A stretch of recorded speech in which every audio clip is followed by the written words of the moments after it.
সূরা আস-সফ। বিসমিল্লাহির রহমানির রহিম। রহমান রহিম আল্লাহ তাআলার নামে। আসমান সমূহ ও জমিনে যা কিছু আছে তা সবই আল্লাহর পবিত্রতা ও মাহাত্ম্য ঘোষণা করে। তিনি মহাপরাক্রমশালী ও প্রবল প্রজ্ঞাময়। হে ঈমানদার ব্যক্তিরা, তোমরা এমন সব কথা বলো কেন যা তোমরা নিজেরা করো না? আল্লাহর কাছে এটা অত্যন্ত অপছন্দনীয় কাজ যে তোমরা এমন সব কথা বলে বেড়াবে যা তোমরা করবে না। আল্লাহ তাআলা তাদের বেশি পছন্দ করেন যারা তার পথে এমন ভাবে সারিবদ্ধ হয়ে লড়াই করে যেন তারা এক সীসা ঢালা সুদৃঢ় প্রাচীর। মুসার ঘটনা স্মরণ করো।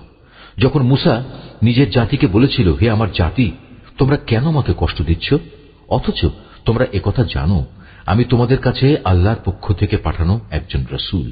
অতঃপর লোকেরা যখন বাঁকা পথে চলতে আরম্ভ করল তখন আল্লাহ তাআলাও তাদের মন বাঁকা করে দিলেন।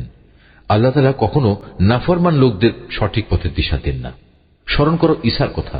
যখন মারিয়াম পুত্র ঈসা তাদের বলল, হে বনী ইসরায়েলের লোকেরা, আমি তোমাদের কাছে পাঠানো আল্লাহর এক রাসূল। আমার আগের তাওরাত কিতাবে যা কিছু আছে আমি তার সত্যতা স্বীকার করি এবং তোমাদের জন্য আমি হচ্ছি একজন সুসংবাদদাতা। তার একটি সুসংবাদ হচ্ছে, আমার পর এক রাসূল আসবে, তার নাম আহমদ। অতঃপর আজ যখন সে আহমদ তাদের কাছে স্পষ্ট প্রমাণ নিয়ে হাজির হল তখন তারা বলল, এ হচ্ছে এক সুস্পষ্ট জাদু। তার চাইতে বড় জালেম আর কে আছে যে আল্লাহর উপর মিথ্যা অপবাদ আরোপ করে, অথচ তাকে ইসলামের দিকেই দাওয়াত দেয়া হচ্ছে। মূলত আল্লাহ তাআলা কখনো সীমা লঙ্ঘনকারীদের সঠিক পথে পরিচালিত করেন না।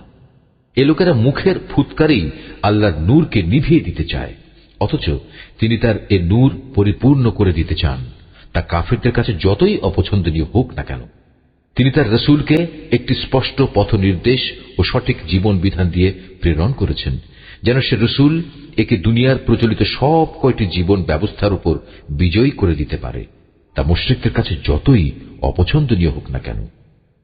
হে ঈমানদার ব্যক্তিরা, আমি কি তোমাদের এমন একটি লাভজনক ব্যবসার সন্ধান দেব যা তোমাদের মহাবিচারের দিন কঠোর আযাব থেকে বাঁচিয়ে দেবে? হ্যাঁ, সে ব্যবসাটি হচ্ছে, তোমরা আল্লাহ তাআলা ও তার রাসূলের উপর ঈমান আনবে এবং আল্লাহর দ্বীন প্রতিষ্ঠার পথে তোমাদের জান ও মাল দিয়ে জিহাদ করবে। এটাই হচ্ছে তোমাদের জন্য মঙ্গল, যদি তোমরা কথাটা বুঝতে পারো। যথার্থ ঈমান আনলে আল্লাহ তাআলা তোমাদের গুনাহসমূহ মাফ করে দেবেন এবং শেষ বিচারের দিন তোমাদের তিনি প্রবেশ করাবেন এমন এক সুরম্য জান্নাতে যার তলদেশ দিয়ে ঝর্ণা ধারা প্রবাহিত থাকবে।